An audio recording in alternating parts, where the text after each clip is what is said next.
Hello Fashion Lovers, c'est Valentine et Elisa du Media Expect et c'est la première fois qu'on fait un podcast à deux. Oui, c'est vrai. Toutes les deux filles du média ensemble pour parler des clichés de la mode. Exactement, on a fait un article dessus déjà, mais on va développer un petit peu tous les points avec des petites anecdotes croustillantes. Oui, on a décidé de vous expliquer comment ça se passe réellement dans ce milieu de requins. Exactement. Quand t'es arrivée à Paris, parce que toi t'es picarde. Ouais. Quand t'es arrivée à Paris, il y a... 3 ans maintenant. 3 ans. Ouais, putain ça passe vite. T'avais quoi comme idée? Le pire cliché de la mode pour toi, c'était quoi? Le pire cliché, déjà que c'est le fait que ce soit hyper dur d'accéder à des événements ou au milieu tout simplement. Et le fait aussi que les gens étaient super désagréables. Les gens désagréables, ça c'est un truc Ouais, mais ça c'est un truc que j'entends partout. Dès que je dis oui, j'ai un média dans la mode, je travaille, je fais des événements dans la mode, tout le monde me dit ah, et ça va les gens. Mais je crois qu'au final, après, avec le temps, tu trouves toujours des gens qui te ressemblent un peu. Et oui. C'est surtout que j'ai l'impression que la tendance, elle s'inverse un petit peu. Parce que oui, de base, les gens sont désagréables. Mais plus ça va, moins les gens ont du boulot dans cette industrie. C'est pas faux. Plus ça devient compliqué. Et j'ai l'impression que du coup, les gens sont vachement plus sympas. Parce qu'ils ont un intérêt à te parler et à se servir de toi. Oui. Bah du coup il y a toujours ce truc où il y a une partie qui est un peu intéressée, mais au moins les gens sont un peu plus chaleureux, donc c'est plus agréable. Mais je pense que le cliché vient aussi du fait que dans les défilés les mannequins sourient jamais, on voit très peu les créateurs, et je pense que dans l'imaginaire des gens qui sont pas dans la mode, ça renvoie tout de suite ce truc de froideur, de gens qui sont assez fermés, alors qu'effectivement dans les faits il y a quand même beaucoup de gens qui sont très gentils aussi, tu vois. Oui, c'est vrai que dans les défilés il faut jamais sourire sur les photos, etc. Mais je crois que maintenant ça se développe un petit peu. Tout ça pour dire que, en gros, tous les clichés, il y a des clichés qui ont toujours une part de vérité. Exactement. Si t'es ok, moi je vais t'annoncer des clichés. Vas-y. Et tu me dis ce que t'en penses. Ok. Après, on explique un peu et on donne nos expériences. Je te dis genre vrai, faux. Ouais. Ok. Ou vrai et faux, ou vrai ou faux. Mi-vrai, mi-faux. Comme tu veux. Alors, le premier. Cliché numéro 1. Donc, c'est des clichés généraux que tout le monde pense, les grandes idées. Ce qu'on entend souvent, quoi. Ce qu'on entend tous les jours. Ouais. Cliché numéro 1, plus tu es mince, plus tu réussis. Je dirais une bonne partie vraie, mais ça a tendance à changer. Ok. Voilà. Ça a tendance à changer. Ok. Est-ce que quand t'es arrivée à Paris, t'avais cette idée-là, déjà? Oui. Bah en fait j'avais déjà l'idée parce que dans les campagnes publicitaires, sur les défilés, etc., les mannequins en fait étaient toujours hyper minces. Et il y avait aussi ce truc un peu la Kate Moss era, enfin tu vois tout ça où en fait même les supermodèles Victoria's Secret, t'avais cette grosse culture de la minceur et je l'avais hyper intégrée. Et donc, j'avais un peu ce truc de me dire oh bah ça se trouve en fait t'as pas du tout de diversité, mais ça, comme je le disais, avec la tendance actuelle ça s'inverse en fait. Enfin, pas ça s'inverse, mais ça se rééquilibre, quoi. Ça s'inverse un peu, ouais, c'est clair. En fait, avant, j'ai l'impression que t'avais vraiment ce culte de la minceur et que maintenant, aujourd'hui, t'as des maisons comme Esther Manas, etc., qui proposent justement des mannequins jusqu'à la taille 50, etc. Bon, je pense que l'ancienne génération, elle est toujours un peu obsédée par la minceur. Oui. Et il y a ce côté, les mannequins sont minces, effectivement, ça, j'ai une explication. Oui, mais après comme tu disais même chez les petits, les plus petits créateurs, les designers émergents et tout, quand tu vas sur leur défilé, maintenant t'as vraiment une plus grosse diversité, et même sur les âges. Moi j'avais fait un défilé Masu il y a 1 an je crois. Je me rappelle. Et j'avais adoré ce défilé parce qu'en fait t'avais tout. T'avais des hommes, des femmes, tout type de corps, des personnes, des physiques plus androgynes, t'avais des seniors, enfin vraiment c'était super cool et ils avaient le sourire sur celui-là, effectivement. Et la vérité aussi dans le secteur de la mode, c'est que à la base, le mannequin, il est choisi, il est casté. Le casting du mannequin, il se fait au dernier moment. Il se fait la veille du défilé, parfois même le jour même, parfois quelques jours avant. Et le vêtement est déjà fait. Donc c'est un prototype qui est fait dans une taille unique. Et c'est au mannequin de fitter. Ils vont pas changer le vêtement au dernier moment. Ça. Donc c'est au mannequin de s'adapter, entre guillemets. Ils vont choisir un mannequin avec les bonnes mensurations, surtout pour que ça rende le mieux possible en photo et qu'après ils puissent utiliser les photos pour envoyer aux acheteurs, aux magazines, à tout le monde sur le site internet, donc à tout le monde entier. Et donc il faut que ça rende bien pour que ça vende. Donc la marque elle a tout intérêt à choisir vraiment le mannequin. Et avant il fallait que ce soit maigre, Après, comme on voit que la moyenne des corps féminins, on est quand même sur, je crois que c'est même du 40 que les femmes portent en France, je me dis peut-être que le truc, ce serait de commencer à travailler le vêtement déjà sur une taille qui soit pas du 32 ou du 34, enfin varier un petit peu le patron de base, tu vois. C'est clair. Parce qu'au final, les acheteuses, c'est elles. Donc peut-être qu'elles ont envie de voir un truc qui soit sur leur corps à elles. C'est clair. Et je trouve que le street style y est pour beaucoup aussi. Oui. Parce qu'avec le street style, on a vu plein de filles en baggy, plein de filles assumer des formes aussi, beaucoup plus de diversité, aussi au niveau des corps, au niveau des ethnies, au niveau de styles différents, et je trouve qu'ils sont vachement plus ouverts côté street style, ça a apporté C'est vraiment clair. pas mal. L'oversize a beaucoup aidé, ouais. Ouais. Est-ce que tu penses qu'il faut être maigre pour obtenir un boulot dans une maison de luxe par exemple? Je suis pas sûre, je pense que peut-être il y a toujours ce truc de beauty privilège dans tous les cas, dans n'importe quel travail, surtout dans un secteur aussi axé sur le physique. Je pense que t'as toujours le beauty privilège quelque part. Après, je pense que ça dépend aussi de ta personnalité et de ton style. Je pense que c'est surtout ça qu'ils vont regarder. Si t'arrives et que t'as une tenue ultra basique et tout, je pense que tu seras quand même moins mise en valeur que quelqu'un qui a vraiment un outfit hyper travaillé, où tu vois qu'il y a un sens de la mode et tout. Mais ce qui est aussi quelque part un peu discriminant, parce que tu peux travailler dans la mode et adorer la mode, mais aimer t'habiller de façon hyper basique. Genre Jonathan Anderson, il est toujours en jean t-shirt, tu vois. Mais je pense que t'as quand même ce truc qui se joue. Mais c'est pas que la mode en plus, parce que, bon, j'ai une histoire là-dessus. J'ai un collègue de travail... Les potins. J'ai un collègue de travail qui a perdu énormément de poids. Mais vraiment énormément. Mais de son choix, ok? Parce que tu peux avoir des gros problèmes, oui. Mais voilà, de son choix. Et j'ai le ventre qui gargouille. Et donc mon collègue qui a perdu du poids, il dit qu'en fait, avant, il allait à la poste, il se faisait trop mal parler, etc. Maintenant, il va à la poste, il a perdu, mais genre 60 kilos. Et en fait, tout le monde lui parle, tout le monde lui rend service, on l'aide beaucoup plus facilement. Et il sent le regard des gens, mais c'est pas que la mode en fait, c'est partout. Non, mais parce que les gens ont une obsession pour le corps des autres. Typiquement, même moi, j'ai perdu du poids, pas énormément, mais quand même un peu sur les dernières années. Et à chaque fois que je vais dans un repas de famille ou que j'ai pas vu une famille depuis longtemps, ils me disent « Ah bah tu t'es affinée, ah t'as maigri, ah c'est pas mais mal !» qu'est-ce que t'es belle, ouais, c'est ça. Et je suis en mode bon, déjà, je m'en fous. Et puis c'est pas à vous de juger mon corps, et que je fasse 5 kilos de plus ou de moins, on s'en fout. Enfin, c'est pas ça qui va me rendre plus ou moins belle, ça C'est clair. Et c'est vrai que les gens ont toujours un commentaire à faire là-dessus. C'est toujours vrai. Et je trouve que c'est pas... Enfin, on dit toujours le poids, c'est l'histoire de la mode et c'est le cliché de la mode. Mais tu vois, j'ai ma meilleure pote en Bretagne qui vient d'acheter une maison et elle me dit, bah moi, en fait, parce que je suis obèse, et bah je paye 50 € de plus par mois l'assurance pré-IMO, tu vois. Quoi? Je savais pas. Pardon? Non, j'étais comme ça dans la rue, je dis pardon. Mais quoi? Et donc c'est quoi ce truc? C'est pas que la mode, et je trouve que en fait la vie de base est discriminante. Et oui, la mode, ça a été genre le cliché, tu manges une pomme, 3 amandes par jour, en mode Gigi Hadid elle mange ça, donc faut manger ça. Mais en fait c'est pas que la mode, c'est la mode, c'est une représentation de la société dans tous les cas. C'est en fait la société poussée à son paroxysme dans tous les extrêmes. Et en fait, la mode ne peut pas promouvoir la diversité des corps si déjà nous dans notre société on le fait pas. Oui, donc, c'est clair.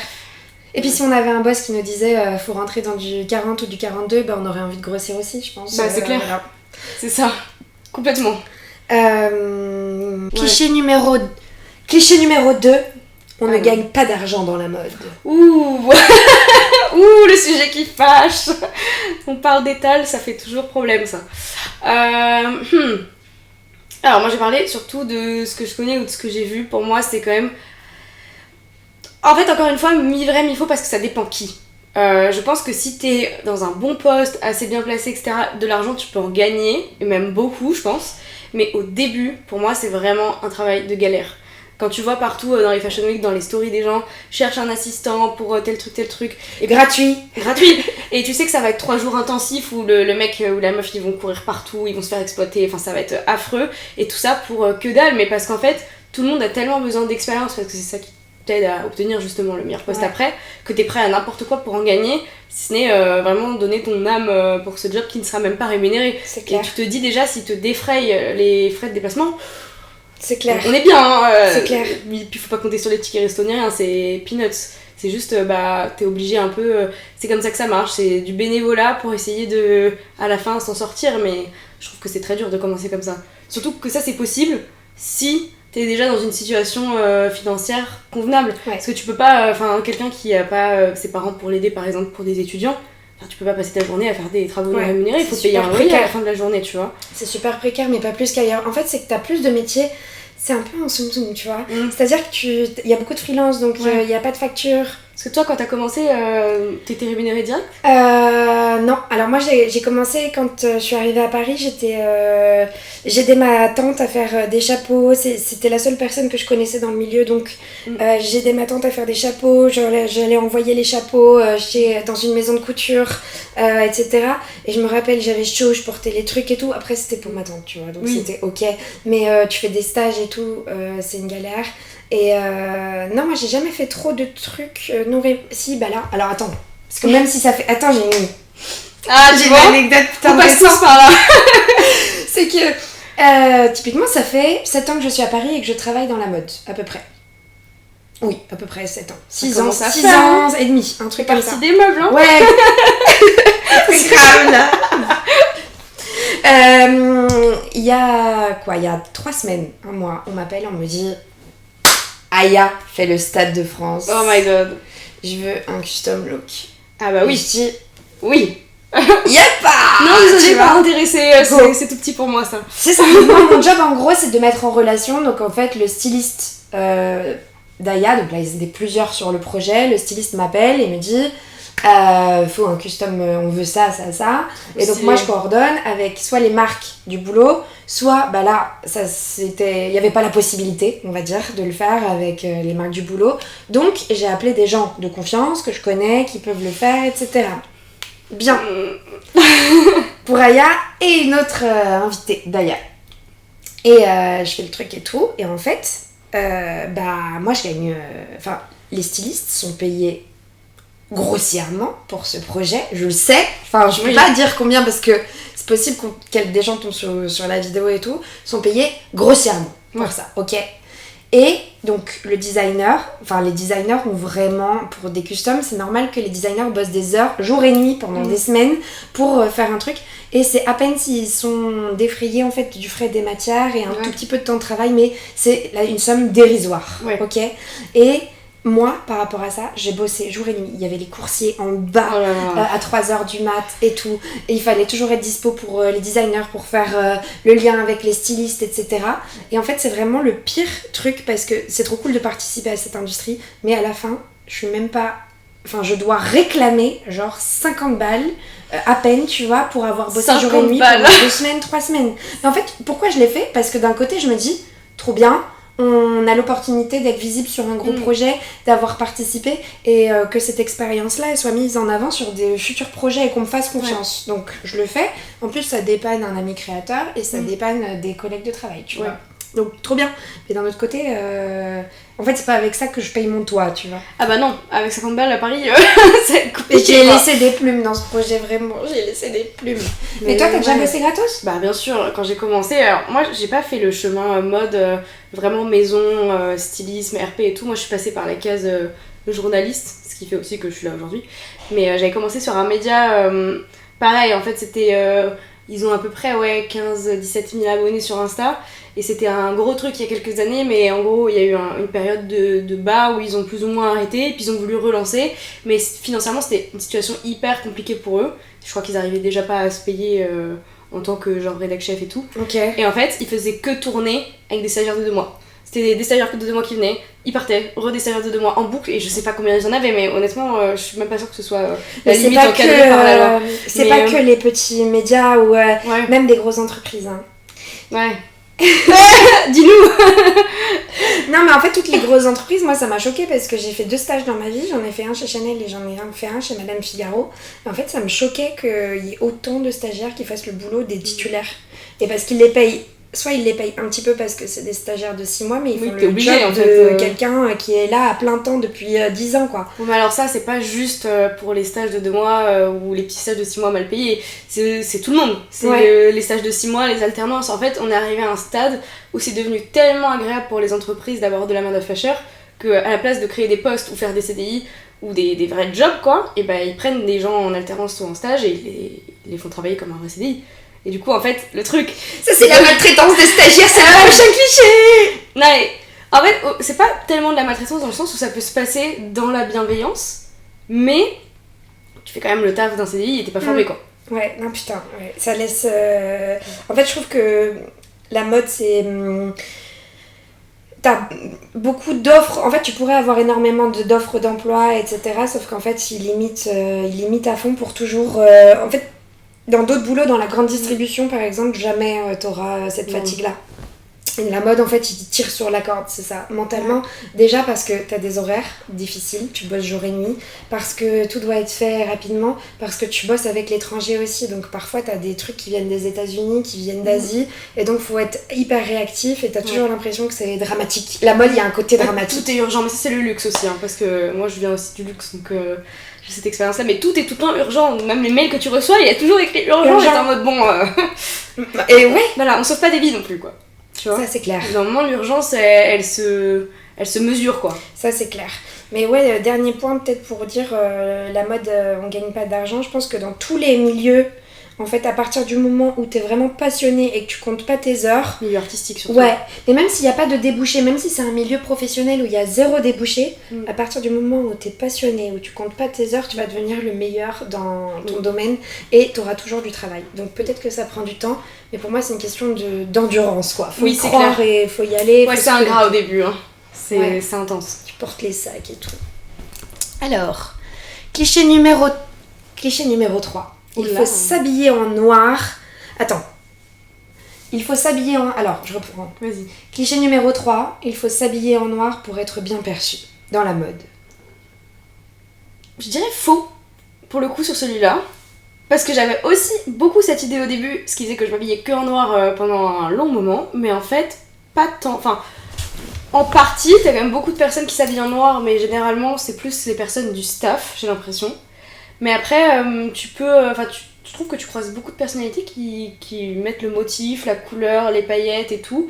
Et s'ils ont du... Nous, hein, parce que toi aussi. Mais j'ai l'impression que souvent, alors si jamais c'est une tenue full black, il va quand même y avoir un jeu, ça s'arrête pas juste à du noir, il va y avoir un jeu de matière, un jeu de différentes limites teintes de noir. Enfin, c'est pas juste une tenue simple. Et tu sais d'où ça vient ce cliché ? Mais pas du tout. C'est vrai que je me posais la question. Souvent, c'est les directeurs artistiques, donc ceux qui créent les collections des maisons, en tout cas ceux qui sont à la tête de la direction créative d'une maison, ils sont souvent habillés en noir parce que, en fait, sur des photos que tu vois dans la presse, que tu vois sur internet, des portraits officiels, ça permet d'être intemporel, déjà d'affiner la silhouette et d'être intemporel. Et comme la mode change tout le temps, chaque saison, que tu passes d'une couleur à l'autre, d'un tissu, d'un imprimé à l'autre, ça leur permet d'avoir ce côté un peu éternel, intemporel. Ouais.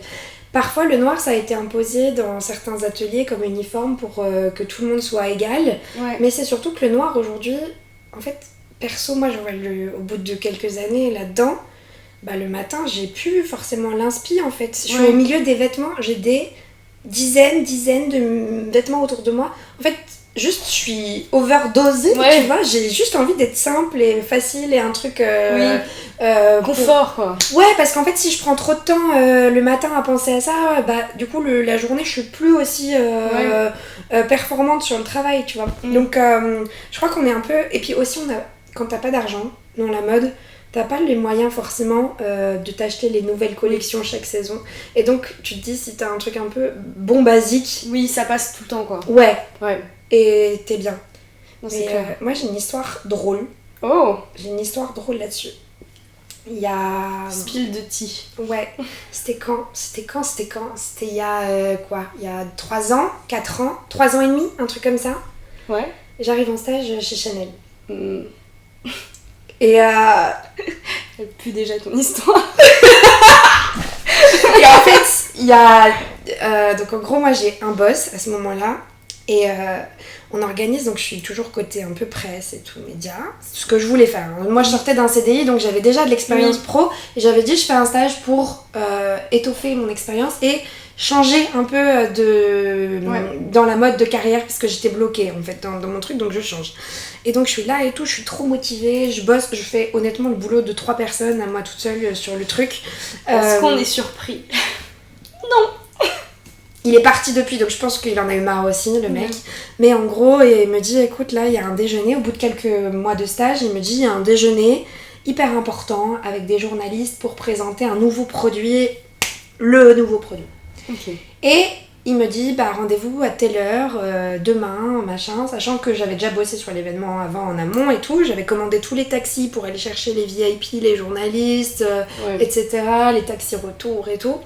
Et j'arrive avec une robe Marc Jacobs, enfin quand même, Marc Jacobs c'est pas dégueu, tu vois. Non, c'est pas mal. Qui est à peu près de la couleur de la tienne, tu vois, mais rose et orange, donc il y a des carreaux un peu partout. Elle est un peu courte, genre elle est courte. Mais c'est une robe 60s, tu vois, moi je suis un peu Catherine Deneuve et tout, c'est je suis ça, dans en mode fashion quoi. Ouais, grave. Voilà, c'est le moment où t'as tout donné avec cette robe, tu t'es dit je vais faire mes preuves. Mais même pas, parce que personne n'allait me voir, tu vois, juste moi, il faisait beau, c'était la canicule. Tu te sentais un peu bien dedans quoi. Ouais, j'étais do you star, tu vois, j'étais vraiment bien.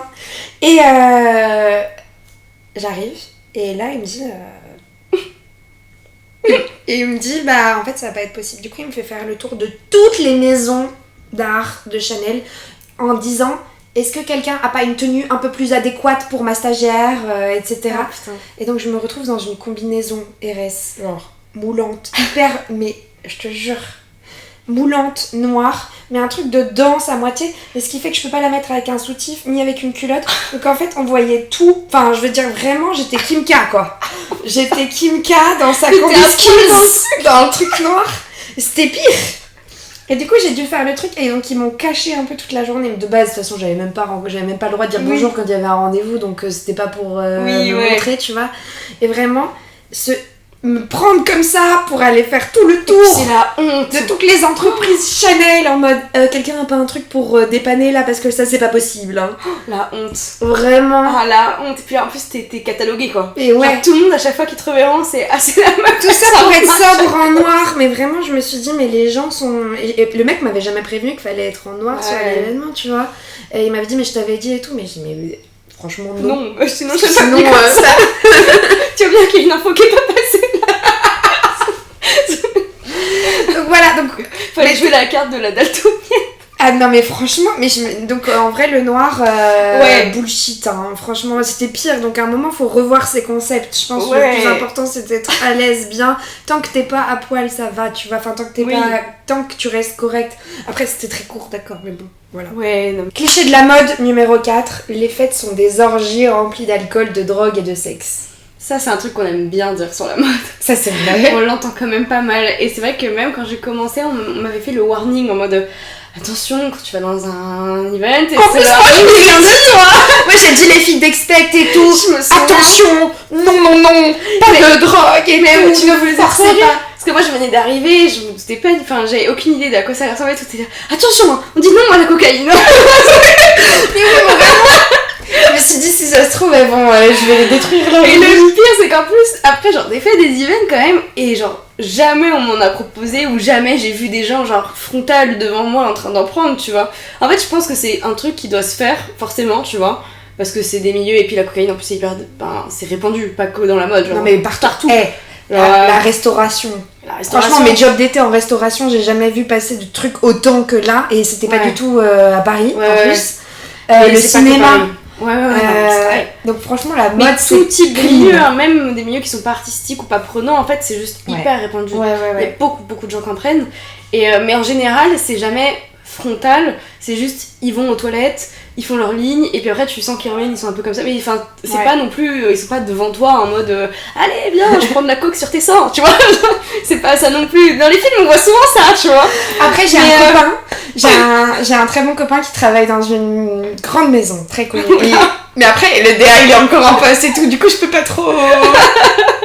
Mais c'est une maison qui est connue pour ça, tu vois. Bon, en tout cas, oh là là. Il y a déjà eu des dramas autour de cette maison, tu vois. Et donc, il est en poste, et donc ils ont, après le défilé gros, hein. Il y avait la fête un peu, tu sais, du personnel, etc. Et il me dit, oui, je suis trop content, je vais à la fête, parce qu'il était en stage là-bas. Je vais à la fête et tout. Et il me dit, mais vraiment, jamais vu ça, genre, le DA, il était... Hi. Et je cite. Et en vrai, il y a des maisons comme ça, tu vois, qui sont. Il y a des gens qui ont eu des casseroles, genre John Galliano. je t'aime. Bah, les gens ont des casseroles. Il a eu des casseroles, mais en même temps, tu te dis, le mec, attends, il créait combien de collections par an chez Dior? Et bon, ok, il s'en est foutu plein le pif. On va se le dire clairement, il s'en est foutu plein le pif. Mais il y a eu ça a été hyper médiatisé. Et c'est pour ça qu'on a l'impression que la mode, ça a été, c'est que des orgies et tout. Mais en vrai, ça va. En vrai, ça va. De l'alcool, effectivement, t'en as beaucoup. Ouais. Et c'est vrai que tout le monde boit beaucoup à chaque événement, mais parce que c'est en libre service aussi. Donc, tu discutes, tu finis ton verre, t'en reprends un autre. Donc, c'est vrai que sur ce truc-là, ouais, tu finis par boire beaucoup si tu fais des événements tous les soirs, c'est clair. Mais après, je trouve que c'est pas non plus. Enfin, c'est pas Gatsby le Magnifique non plus, tu vois ce que je veux dire? Mais après, les gens, en plus, je trouve qu'ils se contrôlent un peu parce que. C'est un métier où t'as l'image quand même à avoir et en fait tu vas perdre si moi je suis c'est ça, imaginons je veux bosser avec toi, tu représentes mon Graal dans le boulot, si je suis complètement pétée tu vas jamais me donner ce truc, clair. Tu vois, donc t'es obligé de te contrôler un minimum. C'est sûr. Non, je suis d'accord avec ça. Pour moi, ouais, c'est un peu un cliché qui est surévalué comparé à la réalité. Ouais. Cliché numéro 5, cliché de la mode numéro 5. Les soirées sont remplies de pique-assiettes. C'est mon cliché préféré. Ouais, c'est ce que j'allais dire, c'est mon cliché préféré. Parce qu'il est full vrai. Je crois que la définition même du pique-assiette pour moi, c'est Jérôme Commandeur au discours d'ouverture des Césars. Où il dit... Bon, chaque soirée a son petit lot de pique-assiettes. Vous veniez pas... Là, je la vois d'ici. Vous veniez pas, Claudine, directrice des ventes de chez Volvo au César. On faisait la soirée quand même. C'est vraiment ça. Oui. Mais ça fait partie du jeu aussi. Mais après, il y a pique-assiette et pique-assiette, genre il y a des gens vraiment qui abusent. C'est quoi ta définition du pique-assiette?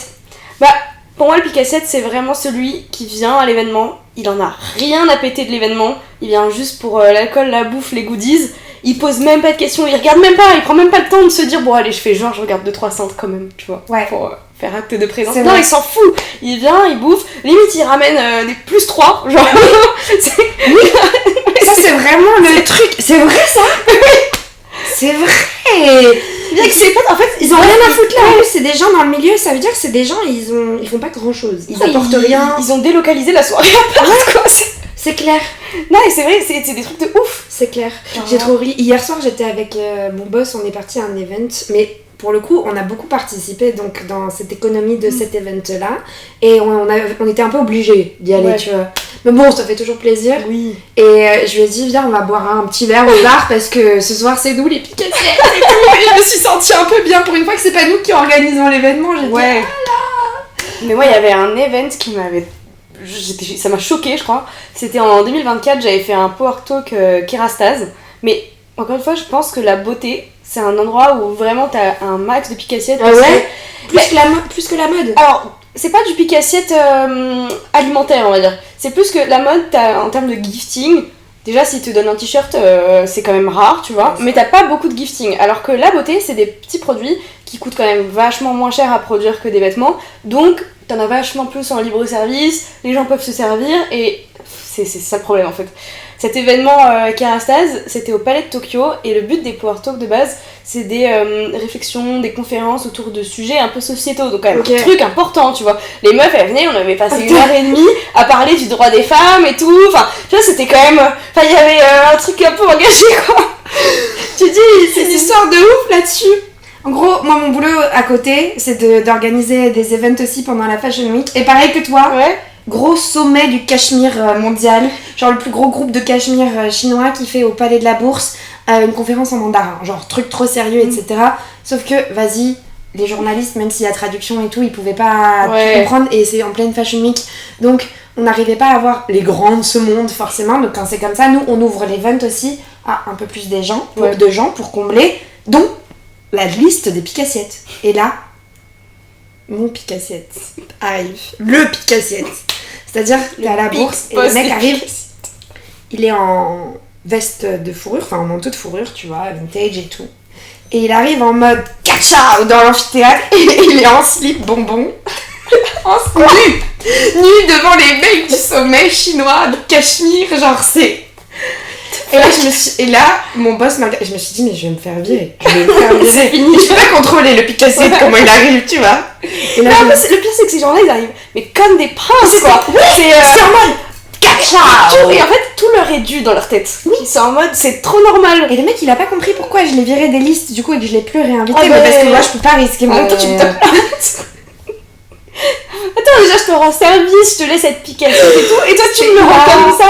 Non, ouais.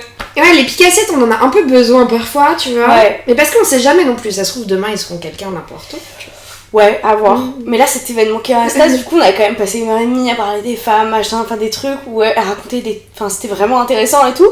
Et à la fin, t'avais des grandes étagères avec plein de produits. Ils venaient lancer la gamme première, ça m'a un peu marqué. Et donc, t'avais des produits partout. C'était sous-entendu que les gens pouvaient en prendre quelques-uns et tout. Je voyais des gens avec 4 tote bags remplis jusqu'en haut de produits. Mais je sais même pas combien de gamme ils avaient pris. Je pense là, la grand-mère, la mère, la tante, les cousines, tout le monde avait la gamme, quoi. Mais c'était impressionnant et t'en avais plein. Et en plus, tu te dis, c'est des gens... Enfin, c'était un truc petit comité quand même. Donc, t'avais quoi ? Des influenceurs, des journalistes. C'est quand même des gens qui ont des produits régulièrement, facilement. Ouais. Enfin, il suffit de demander un gifting pour faire ta vidéo et enfin, tu l'as, surtout avec des marques comme Kerastase, tu vois. Et là, c'était mais des sacs. Et j'étais en mode, mais quoi ? Et encore, quand on était à l'Event Nix il y a quelques semaines, du coup, cette année, tu vois, avec Expect, pareil, il y avait un truc avec des produits. Alors, ça, pour le coup, je savais pas tellement si c'était sous-entendu que tu pouvais en prendre ou pas, parce que ça ressemblait quand même un peu au décor pour le photocall.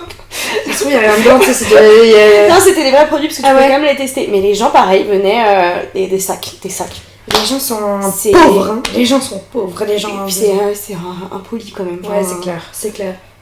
Ouais, il y a un comportement à avoir un minimum. Ouais, ça fait rat plus quoi. C'est ça, rat. C'est le mot. Picassiette égale à rat. Cliché de la mode numéro 6, les défilés commencent toujours en retard. Le sujet touchy. Alors, je pense que Elisa, l'autre Elisa de Expect. Ah grave, j'aimerais tellement qu'elle glisse un petit mot. Je pense que je la vois déjà quand elle écoute le podcast faire. Tu te rappelles, déjà, dernière Fashion Week, elle nous envoyait tous les trucs sur WhatsApp dans la conf. Ouais. En mode, ras-le-bol, ça fait une demi-heure que j'attends. 1h30 de retard, de mieux en mieux. Elle dit, non mais moi c'est bon, là je me respecte. Je me casse. En plus il y a une vieille devant qui me fait chier et tout. Vraiment, les backstage d'Expect, sachez que nos conversations d'équipe sont hilarantes. C'est ça. Ça c'est le mot. C'est le mot. Du coup, ouais, beaucoup de retard, mais sur les petits défilés plutôt que sur les gros, parce que oui. Dior, Chanel, Louis Vuitton et tout, c'est tellement millimétré. Ouais. Ils vont jamais faire attendre la milliardaire qui a traversé le monde entier ou la VIP, genre Miley Cyrus, ça m'étonnerait qu'elle attende 2 heures en mode you. Mais c'est vrai qu'on aime bien les blâmer, mais en même temps, enfin, si t'es une petite marque et que tu comptes de ouf sur cette célébrité qui va venir et que c'est la célébrité qui est en retard, bah, c'est un peu de la faute de la célébrité. Je me rappelle Gaurav Gupta, donc en gros, ma tante était invitée au défilé il y a 2 ans, 3 ans, et elle peut pas y aller. Et donc elle me dit, vas-y. Je dis, trop bien. Ne pensez pas que je suis pistonnée, c'est totalement faux. Alors, vraiment, c'était le seul que j'ai fait dans ce cadre-là. Par hasard, en plus. J'arrive, je suis placée à côté des journalistes et stylistes de Madame Figaro. Au top. Nickel. On est bien. Et elles sont là depuis 20 ans, tu vois. Et je les entends parler, on attend que le défilé commence. On est au Palais de Tokyo, il y a 300-400 personnes, je pense, qui attendent. Et elles disent, les journalistes, on n'a jamais vu ça, c'est inadmissible et tout. Tout ça parce qu'on a attendu Cardi B pendant 2 heures. 2 heures. Non, je te jure, on n'en pouvait plus. On avait chaud, etc. On n'en pouvait plus. Et je pense que tout le monde déteste, et ces 400 personnes-là détestent Cardi B. Mais on est resté quand même pour faire des photos et tout. Mais vas-y. Mais souvent, t'as quand même des gens qui commencent à partir. Parce qu'en plus, en période de Fashion Week, c'est quand même hyper chronométré. T'as un show à telle heure, un show à telle heure, un show à telle heure. Si tout le monde est en retard, enfin, il y en a que tu loupes. Ouais. Et au bout d'un moment, il y en a qui se disent, bah tant pis, ils sont en retard, c'est déjà, enfin, c'est pas cool. Donc autant que j'aille à celui qui sera à l'heure après, qui sera peut-être mieux que celui pour lequel j'attends pour rien, quoi. Après, ils sont jamais en retard pour faire chier les gens volontairement. Non, c'est sûr. Ils sont en retard parce que déjà, certains sont à l'ouest, total, ok. Mais sinon, ça dépend de plein de trucs. Bah, les célébrités en retard, des fois, ils ont payé très cher. Je pense Cardi B, t'inquiète, c'est pas gratuit. Le problème, c'est Cardi B, c'est du manque de respect aussi. T'es invité, t'es payé et tout. Tu fais en sorte d'être à l'heure. Mais sinon, en fait, des fois, c'est la prod. Des fois, il y a un problème de son, de lumière, Des fois, c'est les mannequins qui sont pas arrivés du show d'avant. Enfin, il y a plein de trucs quoi. Et des fois c'est juste la faute de la marque. Beaucoup de premiers défilés aussi qui sont très en retard. Ouais. Parce que c'est le premier, je pense, il faut que ce soit rodé et tout, tu sens qu'il y a un manque de confiance aussi. Moi j'avais fait un premier défilé, je sais plus si la marque elle existe encore, je me rappelle même plus du nom. Mais c'était un petit truc vraiment qui se lançait. On avait attendu 1h30. Ouais, on en a parce que pareil, ils attendaient encore quelqu'un, une célébrité, puis en plus c'était mal rodé, machin, enfin c'était compliqué. Au final, ils ont fini par commencer sans la star, donc on avait attendu vraiment pour rien.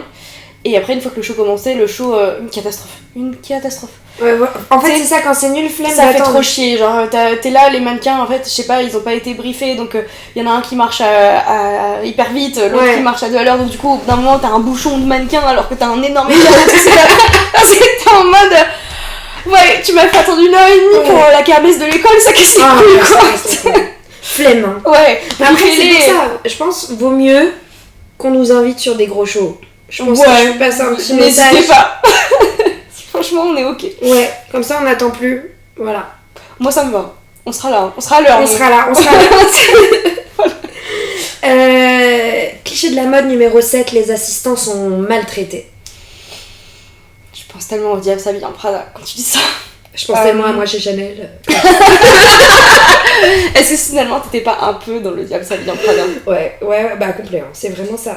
Ouais, sauf que du coup je suis pas du tout Miranda, je suis plutôt Et c'est ok. Ah bah c'était pas ok du tout. C'était pas ok. Moi je me rappelle, ce qui m'avait marqué c'était...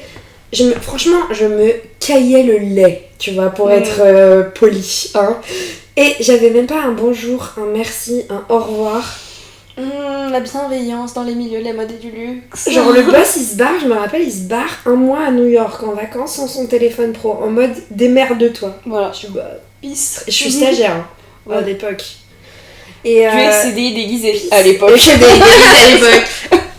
Et le mec dit ok, bon bah tu gères et tout, ok. Bah, je pense qu'il savait qu'il pouvait compter dessus, tu vois. Puis c'est quand même bien aussi quand tu commences de se dire oui, quelqu'un me donne des responsabilités, je peux être autonome. En vrai, ça booste un peu ta confiance en toi aussi. Et vraiment, il y a une personne qui fait son petit trou dans la mode, tu vois, qui est assez connue quand même, qui me fait chier pour un truc où faut lui envoyer, faut renvoyer, la personne elle est pas fiable, elle est pas à l'heure, j'envoie je ne sais combien de coursiers, d'échanges de mails et tout, ça me pourrit la vie, tu vois.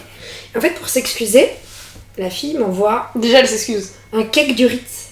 Trop sympa. Le jour où le mec revient, le boss revient, prend le truc pour chez lui, tu crois il m'aurait dit... Prends une petite part. Ah, parce qu'en plus, attends, le cake qui était pour toi, il est parti avec. Ah, le bâtard. Ouais. J'attends. Ah, le bâtard. Et en plus, elle avait mis un petit mot, il fait ouais, par contre, quand il y a des mots, c'est pour moi. Bah, c'est moi qui fais tous les sacs dessus. Il y avait pas écrit Valentine, mais c'est moi qui fais tous les sacs. Genre, en gros, vas-y, il y a un mot, je suis obligée de l'ouvrir. Enfin, tu veux pas toucher au sac. Genre, toute la merde, elle est pour moi. Donc, à un moment, tu vois. Et je me faisais trop mal parler. À un moment, c'est quoi, je suis partie. Mais vraiment, les assistants, faites pas ça. Faites pas ça. Faites pas ça parce que à un moment, je suis partie et j'ai envoyé tous les contacts de notre base interne pour nous, les stagiaires, aux autres stagiaires. Et j'ai dit, cadeau de départ. Elles pleuraient chaque jour de leur vie. J'ai dit cadeau de départ. Du coup, j'étais convoquée au RH et tout, machin. Mais sauf que j'avais pas signé de clause de confidentialité chez Chanel. Depuis que je suis partie de Chanel, tout le monde signe des clauses de confidentialité, je te jure. Je te jure. C'était mon cadeau de départ. Je te jure, je les voyais pleurer tous les jours. Moi, je suis partie au bout de 5 mois. J'ai appelé le service coursier carrément. Maintenant, ça fait longtemps, je sais pas si j'ai le droit de le dire. Et j'ai dit, vous pouvez m'envoyer un petit coursier chez moi avec mes affaires. Tellement, ils m'ont cassé les couilles, vraiment. Le coursier, j'ai déjà fait aussi. Ah bah, voilà. Non, mais à un moment, en fait, pas abuser, tu vois. Tu t'envoies des coursiers toute la journée, t'en envoies pour les autres, et t'en envoies aussi pour les autres pour leurs trucs perso. Ouais. Ça, tu le fais tout le temps. Mais en plus, le boss, il disait tous les jours. Au bout d'un moment, je peux faire un coursier pour moi, pour m'envoyer un truc, parce que ça me dépanne, c'est bon, quoi. Bah là, c'était toutes mes dernières affaires, hein. Bah ouais. J'ai appelé mes potes. Tu sais, tu te vois déjà dans le métro comme ça avec ton carton, c'est bon, quoi. Comme par hasard, tout le monde est parti, personne n'est resté. Et en plus, tu vois, c'est Chanel. Chanel, tu te dis, mais quel... Moi, quand j'ai signé mon contrat de stage chez Chanel, je me suis dit, mais job de ma vie. Enfin, je suis trop contente. Et donc, je me donne à fond pour ce truc. Mais à un moment, juste limite de respect, limite de... Franchement, le respect, c'est la moindre des choses. Ouais, mais le respect, c'est quand même pas acquis. Genre... Après, pour la défense des boss, faut nuancer un peu. Parce Oui. que pour la défense des boss, je pense qu'il y a des boîtes où ils sont tellement submergés de travail. Mais en fait, c'est ça le problème. Ils C'est ont le pas le temps. sous-effectif. Mais c'est le truc de par embaucher des vraies personnes, en fait, tout le monde est sous l'eau, a Ouais. trop de taf. C'est ça. Et ça fait un peu le truc de l'entonnoir, en fait, t'as le boss qui va taper sur le boss d'en dessous, qui va taper Oui. sur le boss d'en dessous. Donc en fait, ça finit par nous retomber C'est dessus clair. sur stagiaires, alternants et assistants. C'est clair. Alors que de base, je suis sûre que c'est des gens qui peuvent être très sympas. C'est juste ils sont Oui. sous le stress, ils sont sous la pression, ils ont pas le Grave. temps de faire leur sujet. On leur tape dessus toute la journée en disant ouais, t'es pas sur les objectifs, faut que tu fasses ça, t'as pas fait ça, c'est où ce truc. Forcément qu'au bout d'un moment ils deviennent aigris. Moi, je deviens cette personne aigrie en plus. Et du coup, Mais je oui. m'excuse parfois auprès des stagiaires et je dis désolé, c'est juste que là, c'est hyper stressant. Et des fois, je parle un peu en mode allez, go, go, go. On a eu un célébrité mondiale. Faut qu'on envoie là hier soir. Colis, célébrité, la plus grosse star mondiale du monde, je pense. Ok.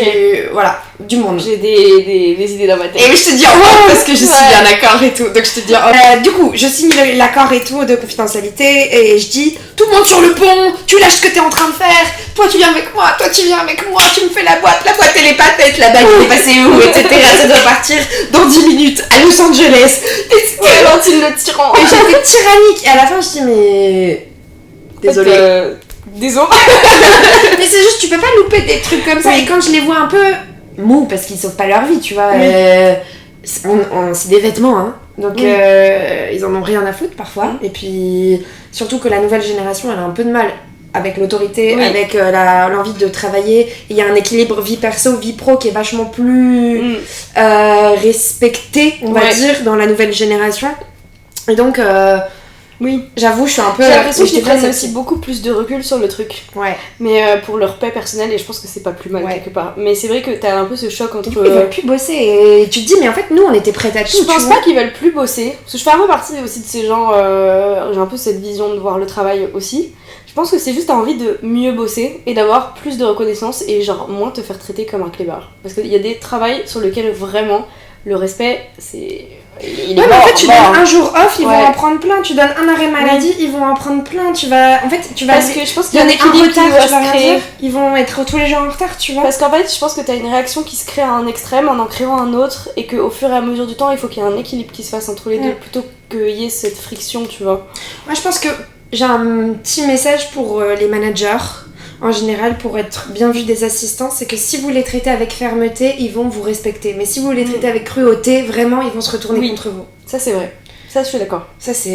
Et la ligne, elle peut paraître très fine entre les deux. Mais c'est juste une question de bienveillance parce que tu peux apprendre des choses à quelqu'un en ayant ce truc de méthodologie, de fermeté et vouloir montrer que bah, y a un cadre, il y a de la rigueur. Enfin, grave. c'est des choses importantes en plus d'avoir de la rigueur dans son travail et de l'exigence, tu vois. Mais que c'est pas quelque chose contre eux ou une pression à leur mettre, c'est juste leur montrer qu'en fait c'est les clés pour réussir et que Ouais, grave. la rigueur et l'exigence ça te sert dans toute ta vie, surtout en fait. Si t'es rigoureux dans ton travail, tu le seras aussi dans ta vie perso, tu le seras aussi dans ton lifestyle. Enfin, Est-ce que tu penses que t'as été une assistante maltraitée ou bien traitée? je me qualifierais pas du tout de maltraitée. Ah Parce que je pense que comparé à ce que j'entends ailleurs, il y a large pire, tu vois. On a été exigeants avec moi, après ça m'a appris beaucoup. À des moments, effectivement, le respect et la bienveillance, on s'est un peu assis dessus. Et ça aurait été pas plus mal de l'avoir, mais... C'est bien parce qu'on reste poli. Voilà. Tu vois, on n'est pas Ouais. du tout... Oui, il y a des jours où la bienveillance, elle est restée dans le placard, ça c'est sûr. Mais je me qualifierais pas du tout de maltraitée. Enfin, Ouais. j'ai toujours fait les horaires que j'avais envie de faire. J'ai trouvé des bénéfices aussi dans les situations. Jamais je me suis retrouvée à me dire je vais aller dans les toilettes du boulot pour pleurer, tu vois. Enfin, Ouais. jamais, tu vois. Et je sais que. Ah non, moi, elle faisait ça en public, hein, les collègues. Hein. Elle Et faisait voilà. elle faisait ça en public. Mais jamais je me suis dit. Alors, il y a des moments où ça a été dur, il y a des moments où je me suis dit bon, vivement que ce travail se termine parce que bah, j'ai envie de me foutre en l'air. Mais je dis ça en exagérant un peu, tu vois. Jamais je suis pas à rentrer du boulot en pleurant dans mon lit de 20h à 23h, enfin Ouais. pas du tout, tu vois. Et je pense qu'il y en a à Ouais. qui ça arrive pour le coup. Et le pire, c'est ça. En plus, des fois, tu passes des mois à essayer de te comporter bien pour avoir ta lettre de recommandation. Et cette putain de lettre de recommandation, tu l'as même pas à la fin. Alors, tu Oui. bon. Donc, ouais, c'est ça. est-ce que ça valait cet investissement? Ouais. Ouais, je pense quand vraiment ça va pas, que faut essayer de se remettre en question, mais faut se casser hein, quand tu Oui. fais un affaire. Il faut pas rester dans un truc qui C'est ne ça. satisfait pas. Non, non, c'est clair. C'est clair. Cliché de la mode numéro 8. Et il en reste encore? C'est le dernier. Ah! Cliché de la mode numéro 8, les provinciaux ont moins de chances de réussir que les Parisiens dans la mode. Malheureusement vrai. Ouais. Malheureusement vrai, mais je vais nuancer. Dans le sens où t'as quand même vachement moins d'opportunités si tu restes en province plutôt que Paris. Ah, ça c'est. Bah, de toute façon, t'es obligé de rester là, on peut plus. Enfin, franchement, la vie est tellement chère ici, on a envie de se casser. Ouais. En fait, c'est le côté pervers du truc. Qu'est-ce qu'on va faire là-bas ? C'est ça. En fait, ça mérite, et je pense que ça va tendre à se développer, parce qu'on voit que les villes essayent de faire venir la mode. Je pense à Marseille avec le Mucem, et ils font même une Fashion Week, et puis même ça se développe. T'as des écoles de mode qui vont aussi dans ces villes-là, à Lille, à Bordeaux. Ouais. Enfin, tu vois que ça a tendance à s'étendre, mais mine de rien, les opportunités et le travail elles restent à Paris. Parce que t'as les sièges des grosses boîtes. Oui. T'as les expos, voilà. Si tu veux bosser dans une agence, un showroom ou même chez l'annonceur, t'as pas le choix. Ouais, c'est clair. T'es obligé d'être à Paris. Et encore, il y en a qui arrivent à trouver un équilibre. J'avais rencontré l'autre jour, trop drôle, dans le TGV quand j'allais à Bordeaux, un freelance qui était chez Chanel. C'est pas vrai. Voilà. Alors lui, il était plus dans les trucs site internet et tout. Donc j'avais rencontré ce mec par hasard, il était à côté de moi et on a discuté. Et lui, pour le coup, il était en freelance, donc il arrivait à faire, je crois, 2 ou 3 jours sur site. Et le reste de la semaine, il pouvait aller à Bordeaux. Ça c'est cool. Donc ça c'est chouette, mais pour moi c'est un peu le max de ce que tu peux faire une fois que t'es bien installé et que t'as un taf qui le permet. Ouais. Là tu travailles sur le site web, bah ouais tu peux. C'est clair. Donc, t'as besoin juste de ton ordi. C'est clair. Mais RP ça va être compliqué. Ouais, parce que t'as toujours besoin de voir les gens en plus en direct, etc. Et puis t'as quand même de la marchandise qui vient, qui va. Et donc tout est basé à Paris. Ouais, les transporteurs. Imagine, moi si je retourne en Bretagne, dans le Finistère. Félix, ils vont péter les plombs, tu vois, avec les colis urgents. Ouais, de ouf. Ils vont être là en mode. Mais après, il y a aussi ce truc où, quand t'es sur le marché du travail et que toi tu viens de province comme nous, et que tu te retrouves face à quelqu'un qui a toujours grandi à Paris, t'as aussi ce décalage culturel où toi tu pouvais pas accéder à toutes les dernières expos du Palais Galliera sur les 15 dernières années, tu vois. Mais même le piston des parents et tout. Oui, bah, largement. Alors ça, c'est un sujet, le piston. Hein. Ouh là là. Il y a beaucoup de on aurait pu faire cliché numéro 9, tous les gens sont pistonnés. Ouais.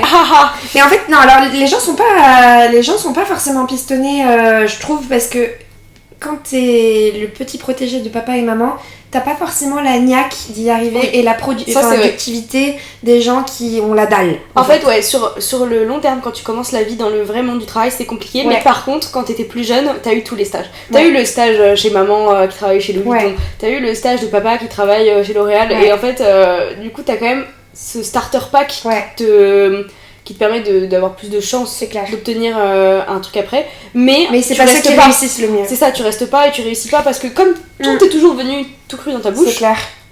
Et t'en as plein qui viennent de province en plus. Lucien Pagès, il est pas du tout de Paris, lui, l'attaché de presse. Et pourtant, Louis Prigent, la Bretagne. Ouais, mais en fait, les gens qui sont le plus successful là, en fait, dans ce domaine, ils sont pas du tout parce qu'en fait, t'as tout à prouver. T'arrives ici, t'as ta valise et tu te dis ok, go. Maintenant faut que tu réussisses. Et là, c'est ça. Et en plus, c'est pas un truc de deuxième choix. C'est pas en mode tu peux te rabattre sur autre chose. Quand tu choisis la mode, c'est que c'est ça ou rien en général. Donc t'as pas d'option, t'as pas de bis en fait. Il faut y arriver. Oui. Voilà. Donc en fait, plus t'as la dalle, alors que quand t'as les parents qui payent l'appart, qui sont là pour te présenter des gens au taf, qui font tout, bah en fait c'est pas du tout t'aider au final. Ça t'aide un peu au début peut-être, mais c'est pas comme ça que tu réussis. Tu fais hop comme ça quoi. Ouais, c'est clair. Mais ouais, non, c'est vrai que du coup je dirais que t'as quand même un peu moins de chance quand même d'y arriver.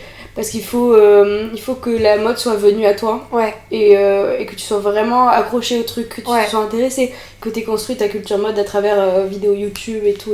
Ouais, et même, je trouve que t'es pas stimulé en province non plus. C'est ça. Parce que tout le monde a un style très... D'ailleurs, il y a Laura, elle a écrit un super article. Il est super son article. Il décrit super bien le truc en fait. Ouais, en gros, elle explique qu'en fait, niveau style vestimentaire, t'es obligé de te mettre dans certains codes quand t'es en province, parce qu'en fait, les boutiques, etc. sont pas hyper diversifiées, alors qu'à Paris, tu vas tellement passer de tout. Je me souviens une fois, j'habitais déjà à Paris et j'avais acheté un trench Burberry. Ouais, c'était mon premier achat, truc un peu luxe et tout. J'étais trop contente de ce trench. Je l'avais pris un peu oversize parce que j'aime bien. Je trouve que le côté oversize, je le trouve assez cool parce que tu peux le mettre sans la ceinture, avec la ceinture. Ok, tu ressembles un peu à un inspecteur gadget, mais moi j'aime bien, tu vois. Et je trouvais ça trop cool et j'arrivais à faire des tenues trop stylées et tout. Et j'ai fait l'erreur une fois de retourner en province avec ce trench Burberry. Ah, la parisienne. Mais c'est surtout, mais il est beaucoup trop grand ton trench. Bah on peut mettre 3 Elisa dedans. Mais tu t'es trompé de taille. Tu sais, tous les trucs comme ça, j'étais en mode, oh vas-y, tu me saoules. Non, mais vraiment. Ah vas-y, tu me saoules, j'ai même pas envie de t'expliquer. Mais vraiment. Et en fait, dès que tu viens avec un truc un peu différent, vas-y, tu vas pas te passer 10 minutes à expliquer, oui, des fois les volumes, machin, et puis la matière, le jeu des couches. Quand je travaillais chez Céline, moi, elle a donc la marque, quand je revenais en Bretagne, ils pensaient que je travaillais pour Céline Dion. Et ils ont mis 2 ans à comprendre que c'était pas Céline Dion. Ah bah tu sais, quand je dis que je travaille chez L'Oréal, on pense que je travaille pour L'Oréal Paris. Je suis Mais en oui, bah non, je travaille pour Maison Margiela Fragrance. C'est pas la même chose. Mais en fait, c'est ça.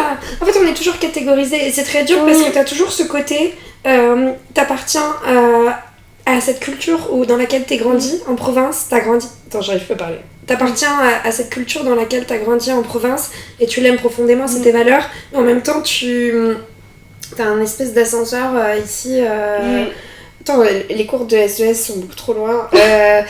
En même temps, t'as la culture parisienne de mode, etc. Et t'as l'impression, moi quand je retourne en Bretagne, je sais plus m'habiller. Et quand je reviens après à Paris, je sais plus m'habiller non plus. Tu vois. En fait, j'ai l'impression que quand tu retournes en province, t'es parisien. Et quand tu reviens à Paris, t'es provincial. Ouais, t'es dans tous les deux. c'est clair. T'es limite un peu apatride sur ce truc-là. Ouais, mais ça t'empêche pas Non. de réussir. Ça t'empêche pas de réussir. Mais il faut le vouloir. Ouais, ça c'est clair. Il faut la niaque. 2 fois plus que les autres. C'est clair. Ça c'est clair. Et elle est passée au-delà du regard des gens. Tant pis, tu veux mettre ton trench Burberry un peu trop grand. Un peu. Et bah tu peux, c'est pas grave. Voilà, bien. ça sera très joli quand même. C'est clair. J'adore mon trench. Et en plus, après ça, j'ai arrêté de le porter pendant un moment parce que Ah ouais à chaque fois que je le mettais, je suis en mode, parce que ça fait pas un peu sac poubelle. Non. Et en vrai, maintenant je le reporte et tout, je l'adore ce Mais trench. oui. Mais ça m'a fait douter quoi. Genre, tant pis, la prochaine fois, Moi je pense que la morale de l'histoire c'est vraiment suivez votre instinct, tant que vous faites pas de mal aux autres, go. Oui, c'est clair. Faites votre expérience vous-même, faites votre style vous-même et go. Ouais, de ouf. Voilà. Donc, si jamais vous avez des clichés à nous partager sur lesquels on peut donner notre avis en tant Grave. que insiders. Ouais, moi j'aimerais. Ah, en vrai, j'aimerais trop faire une petite conf comme ça là. Ouais, Dans les commentaires, j'aimerais trop avoir les pires histoires. Des gens, ouais. Il doit y en avoir. Cliché. Doit y en avoir. Faites pire que Chanel, s'il vous plaît. Donnez-moi de la force. C'est déjà intense. Ouais. Marc Jacobs. Ah là, ça crappe, je crois que je peux pas arrêter d'y penser. Ouais. Mais j'aimerais bien que tu nous mettes. Mais j'ai une photo, bah, des grands, j'ai Ouais. une photo. Elle est sur Vinted d'ailleurs parce que je rentre plus dedans aujourd'hui. Donc il y a peut-être des enchères. Il y a des enchères à faire là. La fameuse robe qui a choqué Chanel Ouais. est en vente sur Vinted. Grave. Attention. Grave. Vraiment, n'hésitez pas. Je mettrai une photo. Je te jure. Il faut qu'on voit cette robe. Ouais. En miniature sur YouTube. C'est La incroyable. robe qui a choqué Chanel. La robe qui a T'as le choqué titre de la Chanel. vidéo. Le titre putaclic plus. Grave. Mais ça marche, hein. Ouais, bah écoute, ouais. Bah de toute façon, on attend les histoires. Voilà. Et voilà, c'est la première fois aussi qu'on fait une vidéo comme ça, donc dites-nous si ça vous plaît ou pas. Ouais. Et puis, gros Bisous, bisous, hein, Et puis à bientôt. les fashion lovers.